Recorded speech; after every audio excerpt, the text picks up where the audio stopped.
작년에 처음으로 이제 수익률 3자리 이상을 달성했다고. 반도체 기업 좋죠. 근데 내 피부에 투자하고 좋아지는데 그걸로 돈을 벌 수 있는 것만큼 좋은 게 있을까요?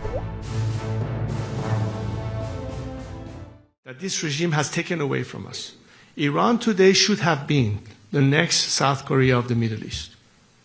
Iran at the time had 5 times the GDP of South Korea. Today we have become North Korea.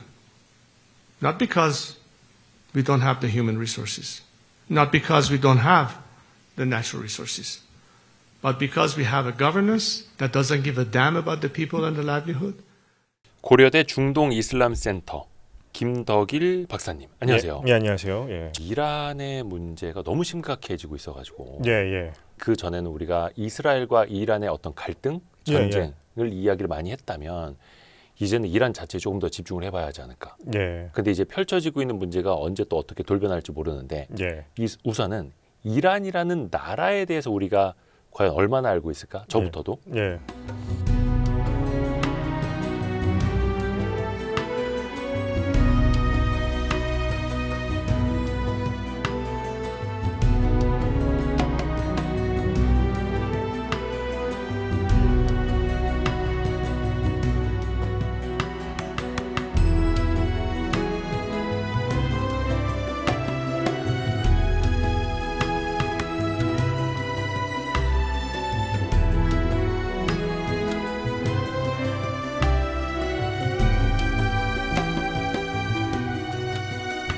이란이 사실은 옛날에 그 페르시아 예. 제국부터 시작을 했던 거잖아요. 예. 현대사에도 그 나라의 격변기가 많았다면서요. 지금 계속 이제 이번 시위에서 나오는 구호가 이제 팔라비에 대해서 얘기가 많이 나오지 않습니까? 뭐 팔라비 왕조 뭐 얘기가 나오는데 네, 팔라비부터 한번 조금 더듬어 예, 가면 어떨까 싶은데요, 오늘. 좋습니다. 팔라비 왕조부터가 현대, 예, 그렇죠. 근대라고 바로 보면 돼요. 지금 이슬람 국가 이전 바로 시대였으니까요. 그럼 팔라비 왕조는 어떻게 시작이 됐던 거예요? 레자칸이라고 하는 이제 군인이 있었어요. 레자칸. 레자 칸. 레자칸이라는 분이 있는데 이분이 일단은 1906년도에 일단 의회는 있었습니다. 예. 이제 카자르 왕조라고 이제 왕조가 마지막에 있었는데 상당히 이제 무능한 왕조가 있었어요.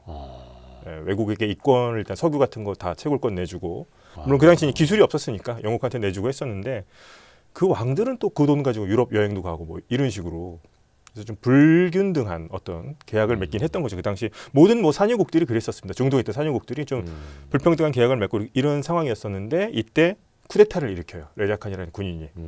군인의 쿠데타였던 예, 거예요. 군인의 쿠데타입니다. 그래서 이 사람이 처음에 이제 군권을 장악을 하고 그다음에 꼭두가시 왕 뒤에 있었던 거죠. 어허. 그러다가 이제 군을 갖고 있다가 이제 의회가 있다고 그랬잖아요. 입헌 혁명이 이제 성공했었을 당시에 1906년도에 이때 의회는 있었어요. 헌법이랑 1906년에 그러니까 카자르 왕조에서도 의회는 있었던 의회는 거예요. 있었던 거예요.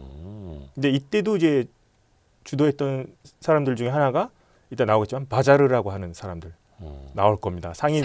전통 상인 계층, 지식인들도 있었고 당시에. 아하. 그래서 우리도 이렇게 가야 되는가? 입헌 군주제가 그때는 이제 이슈였으니까요. 예. 그래서 입헌 혁명이 일어나요. 1906년도 일단 혁명의 역사가 이때 있었어요. 그러고 나서 이제 카자르 왕조가 이제 무능했는데 레자칸이라는 군인이 등장했었고 이 사람이 쿠데타를 일으켰고 꼭두가시 이제 왕을 뒤에 있다가 이제 이 사람이 자신이 이제 샤 페르시아 이제 이란에서는 왕을 샤라고 하죠. 국왕을. 아하. 본인이 이제 샤가 됩니다. 오. 이전에 카자르 왕조는 이제 없애고 자신이 샤에 등극을 합니다. 내가 이제부터 왕이다. 예, 이게 1925년이에요. 그러니까 21년에 쿠데타를 했고 예, 25년도에 자기가- 실권을 완전히 장악을 한 왕조를 거예요. 여는 거죠. 내가 이제 샤다. 그러니까 팔라비 왕조가 그렇게 오래된 역사는 아니죠. 그렇죠. 그러니까 1920년대 이야기니까. 그러니까 결말을 얘기하면 79년에 끝나니까 일단은 아하. 얼마 안 됐죠. 한 생각보다. 50몇 년 정도. 예, 생각보다 얼마 안 됐어요. 예. 근데 어찌 됐든 간에 뭐 사실은 조선도 어떻게 보면 역성 혁명으로 만들어진 나라였던 예. 것처럼 예, 이성계도 군인이었으니까 예. 비슷합니다. 여기까지는. 여기까지는 비슷하고 이제 군인 출신이었고, 예, 그러나 왕조를 열어요. 그전에 왕조가 좀 무능했었고, 그래서 일단은 왕이 됩니다. 본인이. 네. 이때부터 샤라고 부르는 거죠. 레자샤.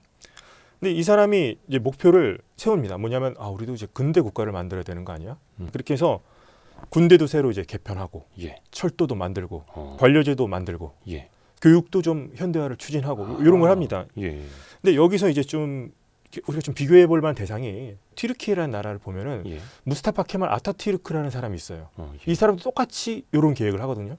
데칼코마니처럼 비슷한 시기예요. 네, 비슷한 시기에. 예. 근데 이제 이란이 이제 튀르키예를 많이 모델로 하는 거죠. 서구화, 세속화 이런 것들 이제 해서 우리도 한번 근대 국가가 되어야 된다. 이런 걸 하는 겁니다. 어허.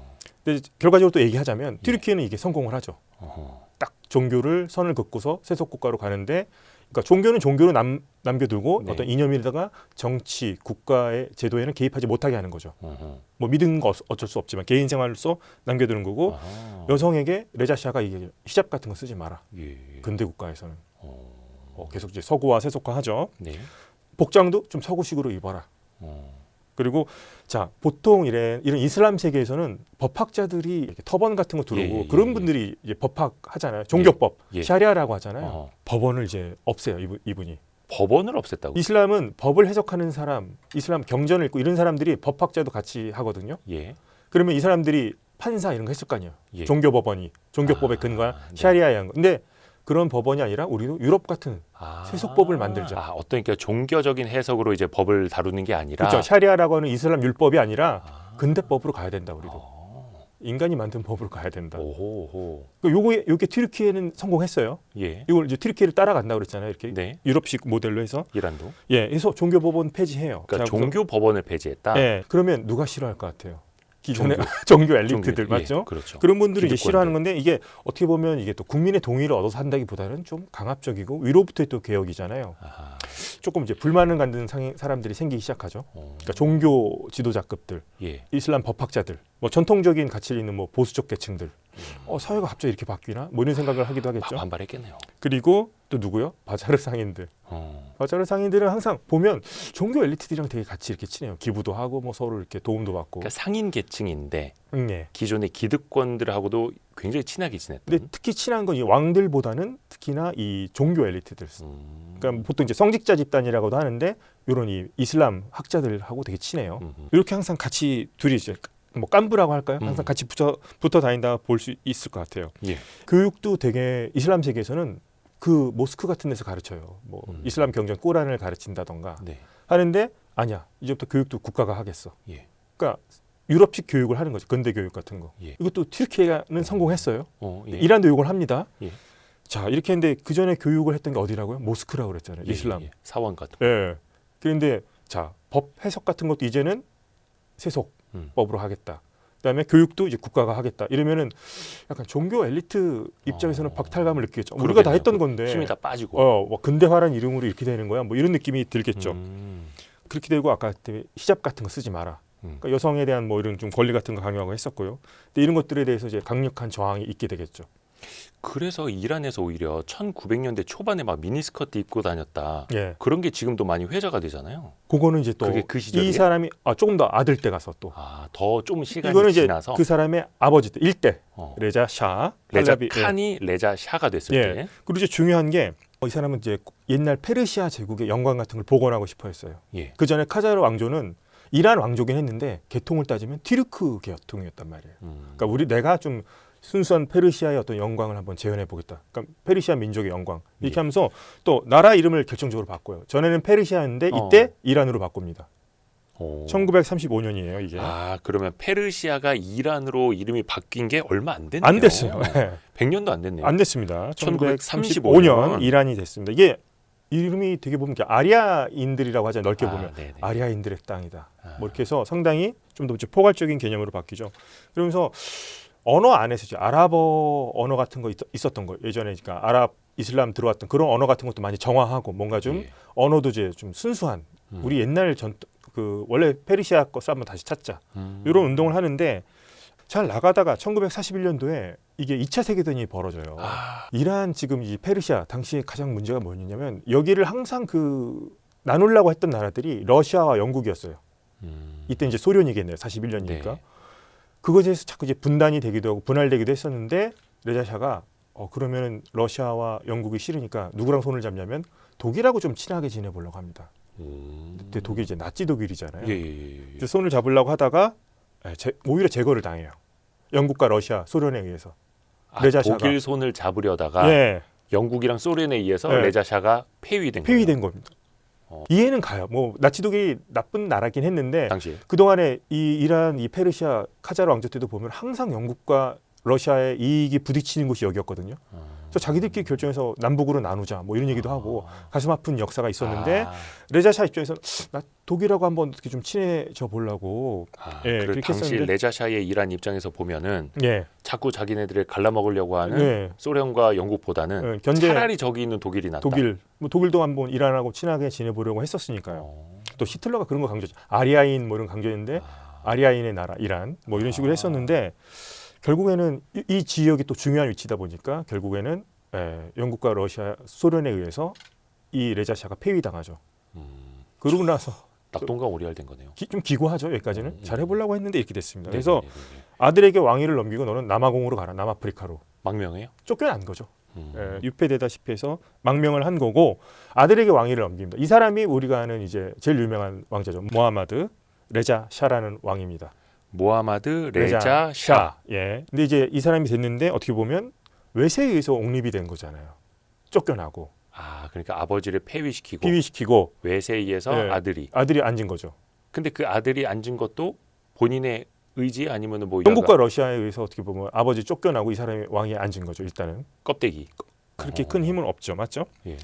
그래서 이란을 보면 그 외세의 입김이 크게 작용하죠. 그 예. 전에도 러시아와 영국이 계속 이렇게 막 갈라 먹으려고 했었고 이렇게 해서 몸은 일이 있으면 항상 개입을 해요. 그다음에 전쟁이 끝나지 않습니까? 예. 끝나고 나서부터 이차 이제 세계대전 끝나고. 영국과 소련이 또 주둔해 있었는데 뭐 철수를 서로 안 하려고 한다든가 뭐 이런. 그러니까 이란 현대사는 좀 상당히 좀 기구한 운명이라고 볼 수 있겠습니다. 위대했던 역사에 비해서 현대사는 좀 엄청난 아픔이 있죠. 그래서 결국에는 소련이 말을 안 듣다가 1946년도에 철수를 해요. 영국은 그 전에 철수했는데 예. 철수하고 나서 이란으로 일단 돌아오긴 했습니다. 네. 그랬는데 이때 이제 1949년도에 민족주의 계열의 어떤 정치인이 한 명이 성장을 해요. 모하메드 모사데그 이름이 다 비슷해요. 모하메드 거의 모하메드로. 모하메드 네. 예. 모하메드가 무슨 뜻이라 그랬죠? 그 이슬람의 선지자 모하마드 예언자 네. 거기서 나온 말이 모하메드. 그래서 그분을 거의 뭐 따르는 그렇죠. 사람들이라는 그렇죠. 뜻을 이름을 갖고 많이 있다고. 쓰는 거죠. 근데 모사데크? 모사데그. 예, 이 사람이 민족주의자였어요. 그래서 이 사람이 어떤 정치 민족 전선도 결성하면서 이 사람이 어떤 생각을 했냐면 영국이 먼저 이 석유 계약을 했잖아요. 네네네. 근데 비율이 봤더니 우리가 너무 적은 것 같은 거예요. 그러니까 우리가 좀 동등하게 받거나 이거 우리 땅에서 나는 석유인데 영국이 너무 많이 퍼가는 것 같은 거예요. 그러니까 이 석유를 이 사람이 국유화를 선언합니다. 근데 왕은 있어요, 맞죠? 팔라비는 왕이 있는데 이 사람이 국민에 의해서 총리, 총리가 돼요. 이제 국유화를 선언하고 총리가 됩니다. 이러니까 이제 실권을 놓고 이제 팔라비랑 이 사람 사이에 좀 갈등이 생기겠죠. 국왕이랑 총리랑 갈등이 생긴 갈등인데 거예요? 총리가 어떻게 보면 더 정통성이 있는 거잖아요. 국민들이 지지를 했었고 국민들이 원하는 바를 하자. 우리는 계속 외세에 의해서 시달렸는데 우리 한번 국유화해서 이거 한번 하자. 영국이 우리나라 그 석유 다 퍼간다. 다 퍼간다. 우리 거다 이런 식으로. 이런 식으로 이제 국유화를 하는데 민족주의자 이 사람 민족주의자. 이슬람 이런 쪽 아닙니다. 이슬람주의자 아니에요. 그랬는데 석유를 국유화하면 영국이 가만히 있을까요? 아니죠. 영국이 나서죠. 그래서 너무나 이제 고통스러운 시간을 겪는 거죠. 이를테면 영국이 이란에서 나는 석유 사지 마. 경제 봉쇄 들어가고 영국이 이제 나중에 어떻게 하냐면 1953년도 가면 미국의 정보기관 CIA랑 영국 정보기관이랑 합쳐서 작전을 펼쳐요. 아약스 작전이라는 걸 펼쳐서 이 모사데그라는 사람을 몰아내요. 다른 나라 일국의 총리를 축출해버려. 예, 정보기관들이 이렇게 들어와서 사람들을 매수를 해요. 이렇게 막 좀 폭력 배들에 이래서 막 시위도 일으키고 막 이래가지고 배후. 예, 배후에서 결국에는 모사데그라는 사람이 축출이 돼요. 국민의 손에 의해서 그래도 뽑혔던 사람인데 쫓겨납니다. 그러니까 이거는 그냥 미국과 영국의 합작 합작품, 작전이었던 거네요. 그러니까 이란 입장에서 계속 외세에서 시달리는 역사잖아요. 지금. 그리고 이때 어떤 게 있었냐면 이제 왕당파 군부가 이제 쿠데타를 일으키는 거죠. 또 CIA라든가 영국 정보에 작전하고 여기에 시위가 막 일어났고 그다음에 이제 왕을 따르는 이제 그 군부가 쿠데타를 일으키면서 이제 모사데크가 축출이 되고. 그러니까 총리를 축출해버리고. 예. 그러면은 팔라비가 다시 또 실권을 잡게 되는 거죠. 그러니까 모하메드 레자 샤 팔라비 예. 왕위. 예. 그 아들 왕이 2대 왕이 훨씬 더 이제 강력해진 거네요. 강력해져. 모사데크는 없어지고. 근데 이번에도 뭐예요? 아버지 사라질 때도 외세에 의해서 어떻게 뭐 옹립이 됐고 총리를 할 때도 영국과 미국의 작전에 의해서 왕당파 자기를 따른 군부가 쿠데타 일으켜서 쫓아내고 예. 모사데그 이분은 이제 가택연금당 상태로 살다 돌아가십니다. 아 그럼 거의 그냥 이거 뭡니까 이거 인형 꼭두각시였네요. 네, 꼭두각시. 그러니까 이란은 참 외세에 대한 좀 트라우마도 있을 거예요, 맞죠? 예. 그러면은 그 맞습니다. 레자 샤 팔라비 왕 입장에서는 어찌 됐든 간에 친미 정책을 뭐 좋아서 했을 수도 있지만 맞습니다. 상황상 예. 따를 수밖에 없었던 거네요. 그렇죠. 친서방일 수밖에 없죠, 이 사람은. 자기를 지켜줬으니. 예, 그렇죠. 그러고 나서부터 입헌 군주제보다는 조금 더 자신의 왕권을 강화하는 쪽으로 가요. 예, 물론 뭐 역사의 가정은 없지만 모사데그라는 사람이 실각되지 않고 그렇게 잘했으면 입헌 군주제라든가 좀 잘 가지 않았을까 뭐 이런 가정하는 분들도 많죠. 근데 다시 이제 왕조의 시대로. 왕조 시대로 가는 거죠. 자, 이렇게 갑니다. 본격적으로 우리가 이제 익숙했던 장면들이 나오기 시작합니다. 2대 왕 샤가 63년부터 네. 근대화 또 제대로 해야 된다. 예. 그래서 어떻게 하냐면 혁명을 합니다. 이름이 백색혁명이에요. 백색혁명. 적색하면 뭔가 공산주의 느낌이지만 백색혁명을 실시합니다. 토지 개혁한다. 문맹 퇴치한다. 여성에게 참정권 주겠다. 농촌 개발하겠다. 국가 산업화 이제 제대로 해보겠다. 그 뭔가 이제 근대로 가겠다. 그러니까, 아버지가 마저 하지 못했던 네, 그거네요. 그걸 내가 하겠다. 이제 본격적으로. 나쁘지 않잖아요. 방향은 맞아요. 네. 근데 이런 거 특징이 뭐냐면 근대화된 친서방 국가를 한번 만들어 보겠다. 이런 식으로 해서 미국하고 이때 되게 친했었거든요. 네. 뭐 이때는 이스라엘하고도 친했었어요. 서로 척을 질 필요가 없었으니까요. 자, 그래서 토지 개혁을 했는데 이 사람 생각은 이제 토지 개혁하면은 대지주들, 종교, 이슬람 그 재단이 갖고 있던 땅 같은 거를 이렇게 뺏어서 농민들에게 나눠주면은 농민들이 나를 지지할 것이고 그러면은 내 인기가 올라가겠지 이렇게 생각을 한 거고 여성들한테도 인기가 올라가겠지 했는데 여성한테 투표권 주는 거, 참정권 주는 거를 또 이슬람 이 엘리트들이 반대를 해요. 특히나 이 사람들 또 종교에 또 편입된 보수적인 사람들 그것도 있고 종교 재단의 땅도 앞서서 농민들에게 나눠주기로 한 거니까 기득권을 가진 사람들도 싫어했겠죠. 근데 이 사람은 어떤 지주라든가 나를 견제하는 세력들을 이렇게 해서 무력화시키고 그럼 농민들에게 땅을 나눠주면 나를 지지하게 될 거야. 이렇게 생각을 했는데 그 계산이 안 맞았어요. 그러니까 처음엔 잠깐 좋아하는 것 같았는데 네, 한쪽에서 또 갈등이 막 일어나고. 사진 보면 막 땅 문서 나눠주는 사전도 있고 이렇게 해요. 직접 선전 같은 거 많이 하죠. 그런데 그렇게 되지 못했어요. 왜냐하면 땅을 줬는데 농민들이 자립해서 살 수 있을 정도의 땅이 아니었던 거예요. 너무 나눠주다 보니까 너무 나눠주고 또 척박하고 또 이렇게 그게 제대로 안 되니까 이 사람들이 어떻게 하겠어요? 먹고 살기 힘드니까 도시로 가게 됩니다. 근데 도시로 가면 이 사람들이 좋은 데서 살까요? 슬럼가에서 살게 되는 거죠. 자, 그러면 빈민층이 형성이 되는 거예요. 그렇죠? 그 다음에 강력한 세속화 정책 같은 거 한다고 그랬잖아요. 서구화 정책하고 이런 거 하니까 여성들이 이제 미니스커트 입은 사진 같은 게 나오는 게 이때 나오는 거 70년대. 70년대. 테헤란 풍경 보면은 거의 맞아요, 뭐 맞아요. 미국 같아요. 막. 근데 되게 개방적이었다고. 개방적이고 뭐 디스코 클럽도 있고 뭐 이렇게 하면서 이렇게 했는데 이런 것들 당연히 종교에 투철하신 분들, 보수층 이런 분들은 싫어하죠. 그래서 사회적인 갈등이 계속 이제 거네요. 있었던 거죠. 그 다음에 미국식 어떤 그런 제도를 들여오다 보니까 대형 뭐 유통 체제, 금융, 뭐 유통 이런 걸 때 대형 마트 같은 것들이 이때 들어오는데 이렇게 되면 뭐가 문제가 생겼어요. 아까 얘기했던 바자르 상인들 있잖아요. 전통시장. 우리가 계속 기억해야 할 이름 바자르라는 상인. 예, 바자르들은 되게 이제 우리가 지금 상권이 죽네 뭐 이렇게 느낄 수 있겠죠. 그러니까 상인 계층이 되게 뭔가 허리 역할을 하고 있었는데 그렇죠. 예. 아니 뭐 미국식 대형마트가 들어오고 뭐 미국식으로 이렇게 하고 하니까 엄청난 박탈감이 생기는 겁니다. 자기 편을 만들 거라 생각했는데 적을 지금 너무 많이 두고 있죠. 바자르도 적이죠. 종교 엘리트들, 이슬람 그 학자 그룹도 엘리트 그렇죠. 그러니까 여성들에게는 좋을지 모르지만 이런 것들이 엄청나게 안 좋은 효과로 나타나는 거고 결정적으로 자유는 있어 보였는데 민주주의라든가 이런 건 허락하지 않았어요. 이 팔라비가. 약간 이게 밸런스가 안 맞았네. 예, 전제군주였어요. 자유를 주는 것 같으나 전제군주제는 유지하고 유지한다. 있고. 예, 의회도 있고 뭐 있다고 하지만 무의미한 거죠. 당도 이제 나중에 가면 자기가 정당 하나 만들고 이런 식으로 해서 그러니까 전제정으로 가는 거. 입헌군주제로 어떻게 좀 잘 갔으면은 영국이나 이런 것처럼 갔으면 좋았는데. 그러니까 뭔가 서구화는 하려고는 했지만 자기 왕권을 지키면서 왕을 중심으로 하는 체제는 계속 유지하고는 싶고. 야, 좀 이상하네요. 그렇게 되면서 어떤 거 했냐면 그 우리가 이제 봤던 것들은 이제 밝은 부분을 본 거였죠. 그러니까 여성에 대한 자유 같은 거 이제 많이 뭐 그리워하는 사람들이 있는데 이 사람이 또 비밀 경찰이 있었어요. 사바크라고. 비밀 경찰? 누구의 비밀 경찰이요? 자신에게 반대하는 사람이 있으면 잡아가지고 고문도 하고 뭐 우리나라 옛날 남산에 뭐 그런 거 많이 있고 남산의 부장들 그 영화처럼 뭐 그런 것처럼 그러니까 모하메드 레자 샤 팔라비가 비밀 경찰을 동원을 해서 자신에게 뭐 반대하거나 그런 사람들을 몰래 잡아들이는 거예요. 반왕정 인사들은 잡아가지고 뭐 이렇게 뭐 죽이기도 하고 고문하기도 하고 엄청 이게 되게 뭔가 양면성이 너무 컸네요. 예. 그럼 근대화를 하는데 세속화도 하고 하는데 속도가 너무 빨랐고 맞죠? 또 위로부터 또 약간 강압적인 면도 있었고 여기서 약간 그런 거 떠올리시는 분들이 있을까? 왜 전두환 정권 때 3S 정책, 그러네요. 뭐 스포츠, 그다음에 또 뭐였죠? 스크린 스크린 섹스 요거 해서 네. 막 뭔가 현대화하는 것처럼 보여주지만 네. 사람들의 관심을 그쪽으로 막 돌리려고 그때 막 했다는. 교복 자유라도 하고 그러지 않았나요? 예. 그러면서 하여튼 정치적 자유는 일단은 말살된 상태였다는 거죠.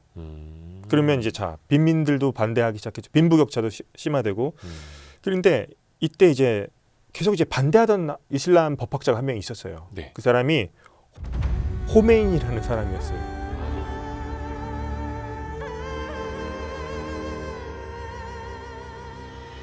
(63년부터) 이렇게 막 반대하고 이렇게 하다가 결국에는 이 사람은 계속 외국으로 일단 떠돌게 됩니다. 호메인이는. 호메인이라는 사람이 이제 중요한 역할을 하게 되겠죠. 네. 근데 호메인이는 이거 계속 반대하고 뭐 이렇게 되면 안 된다 이런 식으로 너무 외세 의존적이다 타락했다 이런 식으로 하다가 결국에는 미움을 받고선 일단은 외국으로 도피합니다. 이런 것들이 꾹꾹 눌러왔는데 70년대가 이제 오일 붐, 오일 쇼크 같은 게 일어나지 않습니까? 네네. 그러니까 우리나라는 석유가 안 나니까 엄청난 타격이었어요. 70년대 오일 쇼크가 맞죠? 맞아요. 근데 산유국 입장에서는 좋죠.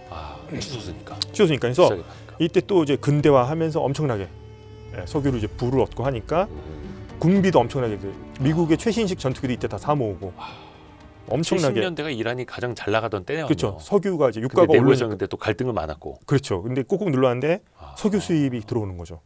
그래서 이것을 잘 썼으면 좋았을 텐데 예. 왕실, 그다음에 측근, 뭐 엘리트 그룹, 그다음에 대구, 뭐 외국 기업, 군부 요게만 이제 집중이 되는 거예요. 자연스럽게 그럼 또 뭐 부패도 좀. 부패도 있죠. 당연히 뭐 관리를 잘했으면 좋은데 이제 관리를 잘 못하니까 물가 상승도 올라가죠. 빈민층 증가하죠. 실업률 올라가죠. 그러니까 뭔가 외화 내빈 뭐 이렇게 볼 수 있는 거예요, 맞죠? 석유값이 이제 폭등하면서 나라가 돈을 엄청나게 버는데 예. 그 때문에 또 빈민층은 더 힘들어지고, 더 힘들어지고, 양극화 더 심해졌고, 양극화 더 심해지고, 사회적 갈등은 또 계속되고. 그리고 자신에게 반대하면 고문하고 사바크라는 경찰을 통해서 뭐 언론도 이제 자유롭지는 않았던 거고. 그게 1970년대. 70년대. 그러니까 화려해 보이지만 이제 뭐 그렇지는 않았던 거예요. 그래서 이때 많은 사람들이 이제 아이디어를 내기 시작하죠. 해외에 있는 사람들에서 그러면 뭐 사회주의와 이슬람을 어떻게 결합해서 어떤 새로운 체제를 만들어 볼까? 이런 사상도 나타나기도 했었고 호메인이라는 사람이 있잖아요. 아까 얘기했던. 네네네. 그 사람이 그 전부터 이제 주장했던 사상이 있었어요. 시아파 이슬람 같은 경우에는 12번째 이맘을 기다리는 종교예요. 이게 뭐냐면 신의 어떤 그 대리인에 해당되는 사람이 이맘이라고 하거든요. 시아파에서. 네, 이맘. 12번째 이맘이 서기 941년에 이 세상에서 사라지셨어요. 근데 그분이 오실 거예요. 언제가 될지 몰라요. 아직도 소식이 없으세요. 그러면 호메인의 아이디어는 자 신의 메시지를 전하는 이런 이맘이 12번째 이맘이 사라지셨다. 언젠간 돌아오신다고 했어요. 재림한다고. 네. 그럼 그 사이에 어떻게 해야 되지? 이슬람 법학자들이 통치해야 돼. 요 아이디어를 내는 거예요. 아하. 자, 이슬람 법학자 통치 제도를 이때 확립합니다. 이게 이제 벨라야테 파키흐 뭐 이런 용어긴 해요. 그 팔라비에 의해서 어찌 됐든 간에 많이 좀 기득권을 잃었던 사람들, 이랬던 사람들. 법원도 막 폐지가 됐던 사람들, 한쪽으로 몰려났던 사람들한테 그럼 그 사람들 엄청 좋아했겠네요. 그러니까 처음에는 이 논리를 잘 몰랐죠. 이 호메이니가 뭐 이렇게 해서 나라를 하나 만들면 돼. 뭐 이런 식으로 얘기를 한 거예요. 근데 지금의 이게 종교 국가를 얘기하는 거예요. 12번째 이맘이 오실 때까지는 이 중에서 이슬람을 제일 아는 사람이 나라를 통치하는 게 유토피아야. 그런 유토피아를 이제 퍼뜨리기 시작하는 거예요. 그래서 이 사람은 이때 이제 계속 망명 다니고 있었거든요. 자, 1978년이 됩니다. 시위가 78년 1월 달에 벌어져요. 참다 못해서 벌어졌고 전국에서 막 신학생들 종교를 공부하는 사람들 불만이 있으니까 실학하고 하는데 유혈 진압하는 게 바로 벌어졌고요.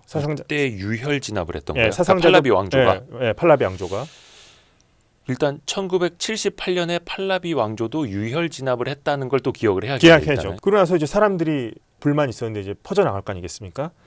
9월에 어떤 사건이 벌어진 테헤란에 있는 광장에서 비무장 시위대들이 이제 막 정권에 대해서 이제 항의를 했는데 발포 사건이 벌어져요. 이게 2026년 1월이랑 비슷한 거 아닙니까? 비슷하죠, 뭔가. 1978년에. 데자부 효과 일어나죠, 뭔가. 그래서 시위대를 향해서 발포해서 일단 수백 명이 죽은 걸로 나와요. 그러니까 팔라비도 좀 무서웠죠, 되게. 좀 이따가도 우리 이야기를 하겠습니다만 네. 근데 또 팔라비 왕조를 다시 옹립해야 된다는 이야기가 지금 시대에 또 다시 나온다는 게 참 아이러니긴 한데 네. 여기서부터 이때 급격하게 꺾여요. 오히려 팔라비의 정당성이. 그렇죠. 그렇죠. 국민을 향해서 총을 총을 쏜 쏘는, 그리고 왕이면 군인들도 흔들리기 시작하는 거예요. 인간이니까. 내가 이걸 어떻게 해야 되지 하면서 사람들이 군인들 중에서도 막 이렇게 이탈하는 사람들도 나오고 막 이런 게 이제 생기기 시작하고 국가의 근간이 뭐였어요? 석유 산업이잖아요. 예. 근데 석유 노동자들도 파업하면서 국가가 이제 마비되기 시작합니다. 수입이 안 들어와요. 그렇게 하면서 결국에 통치가 안 되기 시작하니까 샤가 망명합니다. 더 이상 안 된다. 모하마드 레자 샤 팔라비 예. 왕이 이대 왕이 쫓겨난 거예요. 쫓겨났죠. 쫓겨난 거고 이제 스스로 이제 망명을 하는 거예요. 더 이상 내가 안 도망간 되겠구나. 거예요. 이때 프랑스에 이제 있던 사람이 호메이니였어요. 화려하게 돌아옵니다.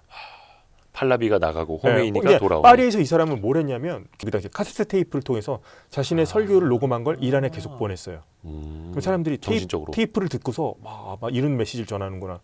그러니까 호메니는 계속 뭐 싸워라 이런 얘기를 한 거고 악에 맞서 싸워라 이런 식으로 종교적 색깔을 입히기 시작하는 거죠.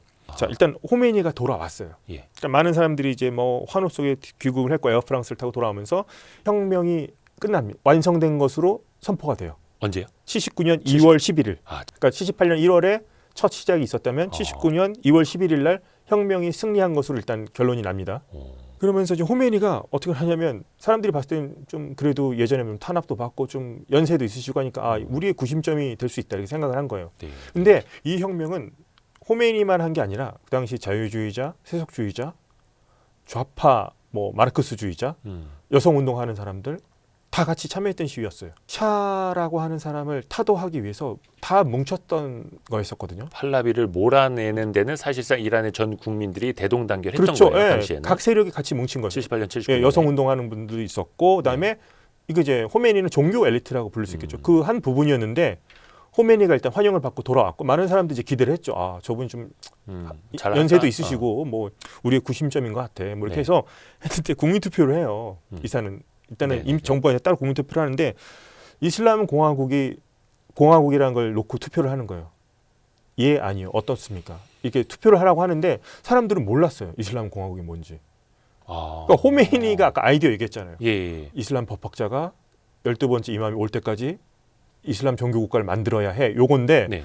이란 국민들은 이슬람 공화국이 뭔지 잘 몰랐고 전에 왕정보다는 공화국이니까 좋은 거 아니야? 뭐 잘 몰랐어. 이슬람 공화국이 뭔지. 거의 한 20년 가까이 서구화가 되면서 세속적으로 나라가 많이 변했었는데 예. 다시 이슬람 공화국으로 간다고 그래서 잘 이해를 못했던 거예요. 그러니까 그 호메이니의 진정한 사상이 뭔지를 몰랐던 거고 공화국이니까 전에 왕정은 좀 우리 타도하고 해서 그거보다는 나쁘지 않겠지 하고 그냥 예 선택했는데 이게 엄청나게 잘 모르니까 막 98.3%로 탄성. 그러니까 과거로 돌아가기 싫을 거 아니에요 국민들이. 예. 그러니까 이슬람 공화국이면 뭐 좋은 것 같아. 뭐 이렇게 해서- 왕정보단 낫겠지. 그래서 이렇게 그리고 골랐어요. 근데 이게 이런 체제인 줄 몰랐던 거죠 결과적으로. 이슬람 국가 굉장히 신정 체제인 줄 몰랐던 거죠. 경직된 신정 국가. 예. 이렇게 됩니다. 그래서 최고 지도자라고 하는 게 생겨요. 라흐바라고 해서 이 사람을 이제 호메니가 이렇게 만드는 거죠. 또 지금 이제 하메네이고 이때 이제 호메니가 최고 지도자 되는 거고요. 예. 그럼 이제 통치 구조를 이제 이렇게 되면서 군대도 장악하고요. 예. 정보기관 장악하고 뭐 사법부, 뭐 국영 언론 다 가지고 있습니다. 대통령이 있어도 최고 지도자라는 사람이 이슬람 법학자 중에서 호메니 같은 사람, 이 사람이 이제 장악을 하는 거예요. 아니 근데 이름만 예. 왕에서 예. 최고 지도자로 바뀌었을 뿐이지 예. 사실상 왕 아닙니까? 그렇죠. 물론 이제 뭐 선거는 있어요. 선거도 있고 뭐 그렇죠. 뭐 국민 투표를 통해서 선거도 있고 뭐 국민 했다고 투표도 있고 하니까 뭐 팔레비 때보다는 좀 난 거 아니야? 이것도 하나의 새로운 민주주의야. 뭐 이렇게 주장하는 분들도 있어요. 지금도. 근데 좀 이상하죠. 하여튼 그렇게 해서 79년에 이슬람 혁명이 일어났고 예. 그게 2026년까지 이어진 거예요. 이어진 거죠. 예. 처음에 혁명 같이 했던 분들은 다 이제 하나씩 사라져 가고 여자들도 이제 처음에는 이제 좋은 나라가 될 줄 알았는데 히잡 다시 이제 쓰라고 써라 하는. 이렇게 하면서 완전히 어떻게 보면 혁명을 이 사람이 독점하게 되는, 독차지하게 되는 거죠. 어떻게 보면 다시 이제 아주 옛날로 돌아간 거예요. 예. 문화적으로. 예, 화정 아니 옛날이죠. 그러니까 이슬람을 단순한 종교가 아니라 국가의 이념과 통치 논리로 쓰는 겁니다. 이때부터. 이슬람이라는 하나의 틀을 자기의 통치를 위해서 예, 뭐 종교면은 뭐 믿을 수 있는데 이게 아니라 아예 정치 사상, 국가의 이념으로 만들어 버린 거예요. 종교를 정치로. 자, 그리고 이 사람이 하나 만든 게 혁명수비대를 만들어요. 아, 혁명수비대. 그러니까 군대가 있었잖아요. 있는데 네네네네네. 얘네가 아직 중립을 선언했어요. 군대는 이때. 근데 느낌이 얘가 아직도 팔라비한테 충성하면 어떡하지? 아, 그거 군대 외에 따로 조직을 만든 게 혁명수비대예요. 자신이 군대는 친위대. 군대대로 있고 자기 네. 친위대 친위대를 따로 만든 거예요. 근데 지금 이 친위대가 더 세거든요. 지금도. 좋은 무기도 더 많고. 아, 그래서 뉴스에 나오는 그 혁명수비대가 수비대가 이때 생긴 거예요. 호메이니의 친위대. 친위대. 그럼 지금도 군대는 따로 있어요? 군대는 따로 있고 친위대가 따로 있는데, 그러니까 혁명수비대가 따로 있는데 혁명수비대 장비가 더 좋아요. 대우도 좋고. 1군, 2군 막 이런 거죠. 1군, 2군 있고, 예. 오히려 그러니까 최고 지도자에게 충성하는 이 이슬람 체제에 충성하는 사람들로 충원된 사람들. 그게 현재까지 이어지고 있고. 현재까지 이어지고 있고 이제 그러면 예. 죄송합니다만 2026년 1월에 예. 이란의 국민들을 향해서 총을 쏘는 사람들은 혁명수비대예요? 예. 혁명수비대. 그 중에는 이제 군도 있고 혁명수비대 외에도 또 밑에 또 작은 조직들도 있어요. 그러니까 각 동네마다 야. 바시즈라는 민병대. 아니 근데 이게 말이 안 되는 게 예. 팔라비 왕조 예. 1978년에도 유혈 진압을 했고 예. 호메이니의 혁명수비대가 2026년에도 자국민을 향해서 총을 그렇죠. 쏘고 있고 예. 참 이 인간이라는 존재가 참 무엇인지 아무튼 예. 그래서 이제 혁명수비대는 딱 보면 군 조직이어야만 할 것 같은데 예. 다 해요. 경제 분야, 기업체도 운영하고요, 금융기관도 운영하고요. 그러니까 특권 하나의 그룹이라 보시면 돼요. 복합체. 이게 아마 이집트 같은 나라도 그렇거든요. 군부의 영향이 되게 센데 여기는 혁명수비대라는 또 특수한 조직이 사업체도 거느리고 있고 자신들이 에너지 분야도 자신들이 통제하고 기업도 운영하고 권력층이죠 하나에. 그렇게 보시면 되고. 근데 이게 왜 불공평하냐면 그러니까 여성들의 지위가 갑자기 급전직하합니다. 처음에는 그래도 민주주의는 투표권도 아니었지만 주고 뭐, 투표권을 뭐 주기는 하는데 그래도 복장은 자유로운데 네. 히잡을 쓰라고 하기 시작한 거잖아요. 네네네. 여자들이 판사도 있었어요. 팔레비 시대에는 그래도 팔라비 시대에는. 네. 여성 근데, 판사. 예, 근데 여자는 판사 못한다. 이슬람 법 해석은 남자가 할 수 있는 거다. 그래서 유명한 분이 하나 시린 에바디라는 분이 있어요. 이분 네. 노벨상 받았어요. 결국에는. 지금도 활동하고 계십니다. 해외 망명해서 살고 계세요.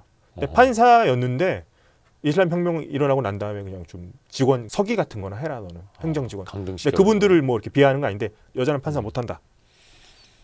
야, 그렇죠. 그래서 이게 어떻게 돌아가냐면 그러면 헌법수호위원회라는 제가 이 기구 하나 소개시켜 드릴게요. 뭐냐면 국회도 일단 있습니다. 예. 있는데 국회에서 법이 통과될 거 아니에요. 예. 그러면 이 헌법수호위원회에서 심사를 해요. 예. 이 법이 이슬람 율법 샤리아에 맞는지 안 맞는지 판단을 합니다. 자기들이. 예. 판단도 하고 법안이 좀 이상하다 이거? 그러면 거부권을 행사합니다. 이슬람 율법에 따라서. 자신들이 이슬람 민주주의라고 하지만 정당이 없어요. 정당이 없고 이제 후보자들이 등록할 거 아니에요. 이렇게. 네. 심사를 받아야 돼요. 이 헌법수호위원회에 가서. 출마하려면 네. 면접을 보거나 이렇게 심사를 받아야 돼요. 신앙심이라든가 충성심이 있는지. 그러니까 사실상 정치인이지만 예. 야당은 탄생할 수 없는 구조예요. 없어요. 아, 그냥 호메이니에게 충성을 해야 출마할 수 있는. 예. 이게 12명으로 구성되어 있는데 한번 다시 볼게요. 이게 누가 임명하냐? 최고 지도자가 6명을 임명해요. 일단 절반. 나머지 6명은 또 사법부를 대표하는 사람이 일단 6명을 임명합니다. 네. 근데 그 사법부 수장을 최고 지도자가 임명해요. 다 그냥 끼리끼리. 예. 12명. 이렇게 해서 일단은 여기서 이미 다 걸러요. 후보부터 네, 해서 그렇죠, 법을 다 그렇죠. 걸릅니다. 민주주의 치고는 조금 특이하죠. 근데 자기들은 민주주의라고 자기네들은 주장합니다. 민주주의라고. 예. 전문가위원회라는 게 또 있어요. 88명 헌법수호위원회랑 별개로요? 따로 있고 이거 헌법소원회는 그러니까 법안 검토, 그다음에 후보자 자격심사 필터링하고 예. 이런 게 하는 게 있고 전문가위원회가 이거는 이제 최고 지도자를 뽑는 기구. 예. 그 이제 최고 지도자는 종신직이니까 이제 죽고 난 다음에 여기서 이제 또 선발하는 거죠. 최고 지도자를. 예, 이거는 다 이슬람 법학자들이 하는 거예요. 예, 그러니까 전부 다 이슬람과 관련된 분이 아니면 이 조직에 들어가기 힘듭니다. 그러니까 애초에 이야기했던 이슬람 공화국 그대로 예, 호메이니 입맛에 맞게 예. 12번째 이맘이 나올 때까지 돌아오실 때까지 까지 최고 지도자가 음, 통치한다. 이런 기구들이 지금 제도적으로 뒷받침하고 있는 겁니다. 국회가 있는데 290석이 있는데 우선 그래도 좀 인심을 베풀기 위해서 이제 소수 종교들한테 의석은 줘요. 5석. 아, 소수 종교가 있어요? 그리스도교 3석. 오. 유대교도 있어요. 유대인들도 있어요. 이스라엘. 그렇게 싸우지만 유대인들도 있습니다. 유대인한테도 자리 1석 줘요. 물론 이제 290명 중에 한 명이면 커터 할당으로 거의 뭐 그냥 명분만. 그리고 원래 이 이란의 종교였죠. 조로아스터교라고 있어요. 조로아스터교도 우리의 그래도 민족 종교였으니까 한석 줍니다. 290석 중에 한 석. 예. 북한에서 내세우는 거랑 비슷한 거 아닙니까? 자, 그럼 이제 대통령은 어떻게 뽑냐? 4년 임기로 이제 국민들이 이제 선거에서 뽑는데 정부를 운영하고 예산을 짭니다. 그다음에 대회에서 교섭할 때 어떻게 뭐 자신들이 어떤 그런 역할을 담당하는데 이게 답니다. 그냥 정부 수반이면서 그냥 예산 편성하고 요 정도. 계속 이제 최고 지도자한테 계속 눈치를 봐야 되는 거죠. 그러니까 그리고 사실상 그냥 왕조네요. 왕조. 왕국가네요. 왕국가. 그러면서 이 사람도 후보는 어떻게 한다고요? 자기네들. 헌법수호위원회에서 고른 사람이 되는 거예요. 후보들이 있긴 한데 뭐 그 견제가 안에서 안 되는. 견제가 안 되는 거죠. 많은 사람들 얘기할 때 뭐 개혁파, 보수파 이렇게 얘기를 하긴 하는데 네네네. 저는 큰 의미는 없다고 봐요. 그 예를 들어서 가장 최근에 대통령이 된 페제스키안 대통령이 뭐 좀 개혁적인 성향이 있다라고 하나 어차피 그 틀 안에서 움직이는 거죠. 힘도 없고. 그리고 이런 심사를 통과했을 정도면은 뭐 충성심, 신앙심 있는 사람들인데 큰 변화를 기대하기 힘듭니다. 그러니까 아예 정치적인 구조 내에서 그냥 견제할 수는 아예 없는 거네요. 없습니다. 그렇게 됐습니다. 그러면서 뭐 혁명이 이란이 바뀌어진 게 자 팔라비 때는 친미, 친서방, 이스라엘하고도 친했었거든요. 완전히 바뀝니다. 우리가 억압받는 사람들 도와줘야 된다. 억압받는 쪽은 이제 팔레스타인을 의미하는 거거든요. 그래서 미국은 그레이트 사탄이다, 대악마, 대사탄이다. 그러면서 이제 이스라엘도 똑같이 이제 하는 거고, 그러면서 반미 노선하고 이스라엘과의 관계도 끊고, 미국 대사관을 인질로 잡는 사건도 있었고요. 과격한 당시 이제 뭐 대학생들 들어가서 대사관에 들어가서 그 직원들이 인질로 잡아요. 미국과의 관계는 완전히 끝나는 거죠. 그거 미국이 그냥 놔뒀습니까? 구출하려고 하다가 실패한 적도 있고 하다가 결국에는 일단 석방이 되는데 미국과의 관계는 이렇게 되면서 제재를 받기 시작하는 거죠. 이렇게 되는 거고, 또 안 좋은 일이 벌어지는 게 뭡니까? 이란 이라크 전쟁. 전쟁. 근데 이게 오히려 전쟁이 없었다면은 국민들이 봤을 때 이거 제대로 운영하는지 안 하는지 좀 판단을 할 수 있을 텐데, 테스트를 할 수 있을 텐데 전시 체제가 되면서 이게 묻힙니다. 전쟁이 되니까 이게 비상사태가 되다 보니까 다 시선이 외부로 쏠리니까. 그러니까 그냥 이게 쭉 가요. 일단 1988년도까지. 그러니까 호메이니 그 이슬람 공화국에 대한 내부 반발이 있지만 그냥 일단은 전쟁 때문에 전쟁이 일단 우선이잖아요. 일단 이라크랑 그때 이란 이라크 전쟁 엄청 컸으니까. 또 이게 8년간 벌어져요. 그러니까 전시 체제로 돌아가기 시작하는 거고. 또 제재를 받다 보니까 무슨 얘기를 합니까? 이제 미국하고 이제 척을 지게 되면 아무래도 힘들겠죠. 그러니까 저항 경제라는 일을 만들어요. 우리 국내 안에서 우리 미국 같은 나라에 의지할 필요 없이 한번 자급자족도 해보고 뭔가 해보자고 하는데 잘 되지가 않죠. 북한도 그렇잖아요. 우리 허리띠를 졸라매야 된다. 우리는 고립돼 있다. 그러니까 나쁜 세력으로부터 고립되어 있다. 그래서 이제 저항 경제라는 말도 쓰고 하는데 여기서 특권을 누리는 사람들이 당연히 나오죠. 요 안에서도 부정부패도 심각하죠. 자기네들끼리도 해먹는 거죠. 그렇죠. 뭐 시장 논리에 따라서 안 움직이는 거죠. 비효율성도 심각하죠. 그렇죠. 근데 그런 것들이 계속 이제 누적돼 왔다 보시면 될 것 같아요. 계속해서 근데 이란의 관심사는 우리는 이스라엘을 없애야 된다. 국가를 인정하지 않는다. 그러면서 대리 조직이라는 걸 만들죠. 레바논의 헤즈볼라 이렇게 들어보요. 그다음에 이라크에도 시아파가 이제 후세인 정권이 시아파 돕고 해야 된다면서 그런 돈을 엄청나게 쏟아붓는 겁니다. 그러니까 어떻게 보면 이제 혁명 이념이 하여튼 이렇게 만들어 버린 거죠. 악의 무리와 싸우기 위해서 이런 세력도 우리가 지원하면서 우리의 이런 혁명, 정치, 국가 모델을 외부에 수출해야 된다. 이슬람 공화국의 국가 모델을 요 모델 수출해야 된다. 어디 수출했습니까? 이슬람권 보면 아랍 국가들 보면 이런 거 있잖아요. 세속적인데 군부 독재 체제도 있고. 그다음에 왕국들 있잖아요. 사우디아라비아. 그렇죠. 이건 다 잘못된 타락한 체제들이다. 아랍에미레이트 막 두바이, 카타르 이런 데 보면 아랍 산유국들 다 타락한 체제고 미국에 의존한 저런 우리 이 모델이 있기 때문에 이런 혁명을 수출해야 된다. 그들 나라가 들었을 때는 좀 뭐 근데 위협일 수도 있잖아요. 위협. 또 시아파고 또 순위파와 또 다르기도 하고 하니까 다른 나라들은 상당히 걱정스러운데 요것을 자신들은 이건 최고의 모델이야. 전 세계 요거 이슬람을 믿는 사람들 요걸로 가야 돼. 물론 성공한 것은 일단 이란밖에 없죠. 현재까지는. 근데 어찌됐든 간에 아까 그 레바논의 헤즈볼라, 팔레스타인의 하마스 다 그때부터 막 지원을 해서 대리전을 할 수 있는 그 세력을 또 육성을 해놨던 거예요. 80년대. 하마스는 이제 원래는 또 이제 딴 이집트 애들이 만든 조직이긴 한데 이제 하마스는 순위파기도 한데 얘네들이 또 힘이 없었고 하면은 이제 또 이쪽 도와주는 거죠, 돈을. 근데 차라리 그 돈을 결과적인 얘기지만 국민을 위해서 썼으면 어땠을까 그런 생각이 들어요. 수억 달러씩 나가거든요. 10억 달러. 대리전을 위해서. 대리전을 위해서 이스라엘을 파괴하기 위해서. 뭐 이스라엘이 뭐 반드시 잘하는 건 아니지만 남의 국가. 그렇죠. 아니 근데 이게 물론 자기네 경제가 안 좋은 상황에서 네. 뭐 군대와 따로 이제 혁명 수비대도 놓고 네. 대리전을 위해서 이스라엘을 견제하기 위해서 대리전도 또 준비를 해놓고 네, 그쪽에 애들 이제 심어놓고서 만들어서 좀 싸워라. 그런 식으로 해서 80년대에 그 이란이 흘러왔던 거예요. 지금까지도 계속 지원하고 있죠. 그러니까 헤즈볼라는 그때 그렇죠. 레바논 그렇죠. 내전이 있었는데 그때 만든 조직이 지금도 있는 거죠. 그래서 이란 입장에서 봤을 때는 자식 같은 존재죠. 내가 만든 조직이니까 아들 같은 존재. 네, 하여튼 그런 것들이 이어져 오고 있는 겁니다. 지금까지. 호메이니는 그 어떻게 표현을 해야 되나? 국왕은 아니고 최고 지도자인데. 최고 지도자. 그러니까 팔라비 왕조 이후에 왕조는 끝나고 최고 지도자 체제로 왔을 때는 일대 최고 지도자. 일대 최고 지도자. 그럼 네, 호메이니도 1989년에 죽어요. 예. 뭐 자연사였습니까? 뭐였습니까? 자연사 이제 나이가 많았으니까 이제 살 거 다 살고 죽고 그다음에 이제 하메네이. 호메이니 이름 다음이 비슷하네요. 그렇죠? 하메네이. 그 하메네이는 그러면은 아들은 아니죠? 아들은 아니죠. 근데 호메이니가 좀 이렇게 예뻐했던. 네가 해야 된다. 나를 이어서 최고 지도자가 되어라. 예. 그런데 이제 호메이니 같은 경우는 앞에 아야톨라 호메이니라는 거 붙어요. 예. 이제 아야톨라가 법학자 등급이거든요. 아하. 근데 아야톨라가 돼야지 최고 지도자가 될 수 있어요. 네. 근데 이때 하메네이는 뭐 하여튼 그런 급은 아니었었거든요. 아야톨라급은 아니었고. 그게 무슨 뭐 박사 학위 따는 뭐 것처럼 그런 하는 거예요? 그렇다고 보시면 될 것 같아요. 등급이 이렇게 있는데 그 정도 등급은 아니었는데 어떻게 됩니다, 이 사람이. 그러고 나서 이제 앞에 아야톨라를 붙이는 거죠. 나중에. 근데 자기가? 하여튼 호메이니를 이 사람이 일단 이어받아요. 다른 경쟁자들도 있었지만 이 사람이 이어받습니다. 하메네이가. 예, 하메네이 보면 김일성도 만나고 그랬어요, 막 엄청 친했습니다, 김일성하고도. 근데 하메네이가 지금도 있는 거잖아요. 지금까지 이 사람이 지금까지 있는 거예요. 89년에 올라와서 89년에 현재 올라와서. 86 정도 됐죠, 나이가. 그러면 하메네이 시절의 이란은 어땠습니까? 그러면은 지금의 연속성이라고 보시면 될 것 같은데요. 자, 들어오고 나서 뭐 대통령들은 계속 많이 바뀌었어요. 하메네이는 계속 있었고 대통령은 뭐 선거에서 바뀌고 나서 뭐 네네네네. 약간 희망 고문 같은 게 있었죠. 이를테면 뭐 이번엔 좀 개혁파가 되면 달라질 거야. 아, 그 안에서도 있지만 그렇죠. 또 보수파가 되면 갑자기 뭐 미국에 강경하게 나가기도 하고 그래서 그런 뭐 흐름이 계속 반복돼 왔는데 이를테면 강경 보수파가 잡을 경우는 그런 말을 하는 거죠. 이스라엘을 지도에서 지워버리겠다. 그리고 그때부터 뭔가 이제 핵 프로그램이 그때부터 작동되기 시작을 합니다.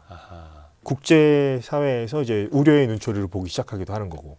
그러면 하메네이 시절부터 본격적으로 핵 프로그램이 가동이 됐던 거고. 그렇다고 보시면 되고요. 2025년에 이스라엘과의 전쟁도 있었고 예. 결국에는 또 미국이 그 타격을 해버린 거고요. 그렇죠. 예. 굉장히 또 그럼 계속 강경 모드로 갔던 강경 거예요. 모드로 하메네이 가는데 시절에 이란. 근데 이러면 이럴수록 이란 국민들의 삶은 결코 좋아지지가 않죠. 국가는 예. 계속 제재받고 제재받고 고립되고. 고립되고 핵 우리 개발해야 되겠다. 핵 프로그램 하자. 그러니까 핵무기를 대놓고 만들겠다고 선언하진 않았어요. 그러면 사실상 네. 미국을 비롯해서 이제 서방의 제재를 받았던 건 미국 대사관 인질 그러니까 사건이 있었던 79년부터 계속 이어진 그러니까 거예요. 이슬람 국가가 들어선 이후로 서방과는 계속 대립 모드로 갔고 미국 서방과는 그러면서 계속 제재 풀어졌다 반복되기도 하고 요 계속 이런 역사라고 보시면 됩니다. 와, 40년 넘게. 네. 그다음에 이제 2015년도에 오바마 때문에 핵 합의가 이루어지죠. 뭐 사찰 받기로도 하고 뭐 이렇게 하기로 했는데 그래서 조금 이제 제재가 풀리면서 이제 좀 나아지나 싶었는데 이 트럼프가 이걸 또 깨죠. 2018년도 트럼프 1기 행정부 때 이걸 깨면서 다시 제재 모드로 들어갔고요. 그러니까 오바마 행정부는 뭔가 좋게 말로 좋게 하려고 하고, 했고. 예. 뭐 우라늄 농축 같은 것도 어떻게 좀 민간용으로 쓸 수 있는 그 비율까지는 괜찮다. 이렇게 해주고 했는데 트럼프가 봤을 때는 이거는 이제 일몰 조항이라고 그러나요? 어느 정도 기간을 둔 거기 때문에 영구적으로 하기 때문에 이거는 이란의 어떤 핵 무기로 갈 수 있는 그런 것을 막을 수 없다. 트럼프는 이렇게 판단해서 조금이라도 문을 열어주면 안 된다. 예, 그렇죠. 그래서 트럼프가 폐기를 해버립니다. 행정부 2018년에 들어오자마자 다 뒤엎어버린 네, 거고. 뒤엎어버린 거죠. 그러면서 핵합의 이제 탈퇴하고. 다시 또 제재 모드 또 들어갑니다. 예. 그러니까 또 경제가 또 이제 어려워지기 시작하는 거죠. 그래서 뭐 트럼프를 욕하는 분들도 많은데 이란도 제가 봤을 때 과연 이렇게 정말 투명하게 했을까? 뭐 그런 생각이 들기도 합니다. 제 생각엔. 그러면서 이제 뭐 계속 이제 2009년 이제 그 전에 시기긴 하지만 2009년도에도 뭐 부정선거 이슈도 있었고. 2009년에. 예. 그때 이제 국민들이 얘기를 하거든요. 이거 좀 특이한데 진상을 좀 밝혀야 되는 거 아니냐. 얘기했었을 때도 녹색 운동 같은 게 있었어요. 이렇게 초록색 같은 걸 상징을 했는데 그때도 강경 진압 당하고요. 이때도 총 쐈습니까? 예. 그러니까 강경 진압 당하고 이때 그리고 2019년도가 이제 유가 휘발유 같은 거 이제 보조금을 줬었는데 정부에서 이제 보조금을 없앴거든요. 예. 또 많은 사람들이 이거 좀 어떻게 좀 해주세요 하고 나왔을 거 아니에요. 그때도 뭐 물가 그리고 이제 가솔린 가격 올리면서 그렇죠. 좀 예. 서민들 살기 힘들다. 힘드니까 좀 어떻게 좀 해주세요. 요구잖아요. 지금 전에 예. 부정선거도 그렇고. 근데 이때도 이제 피해 11월로 사건이 기록되는데 이때도 인터넷 끊었었고 대략 1,500명이 죽은 것으로 나옵니다.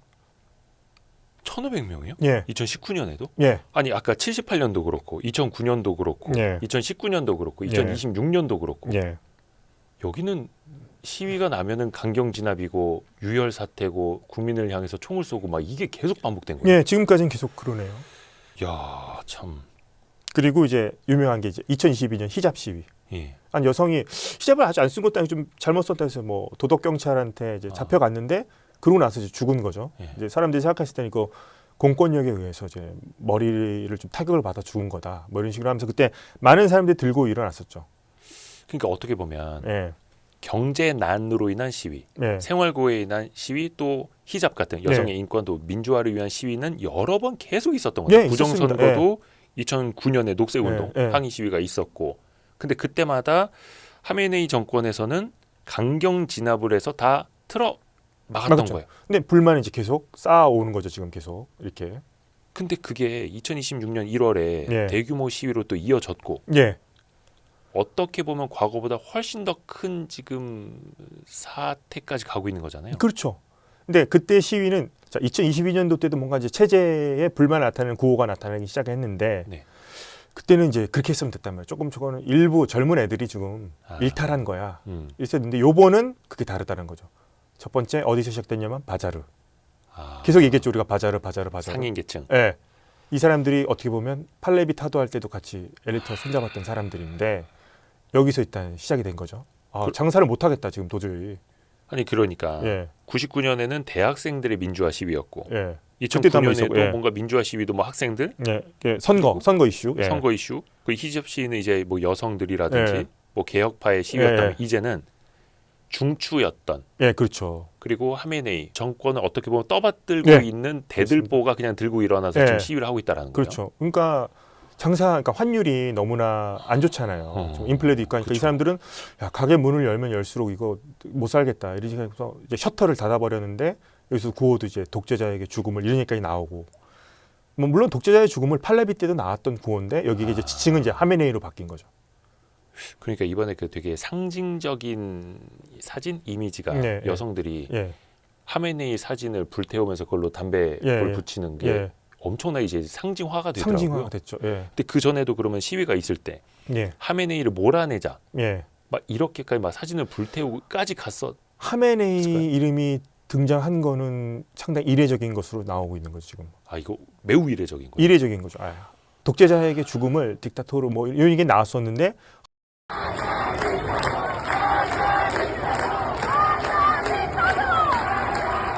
하메네이를 딱 집어서 전국적으로 이렇게 각계각층 남녀노소를 망라한 수백만 명이 전국에서 들불처럼 일어난 건 처음입니다.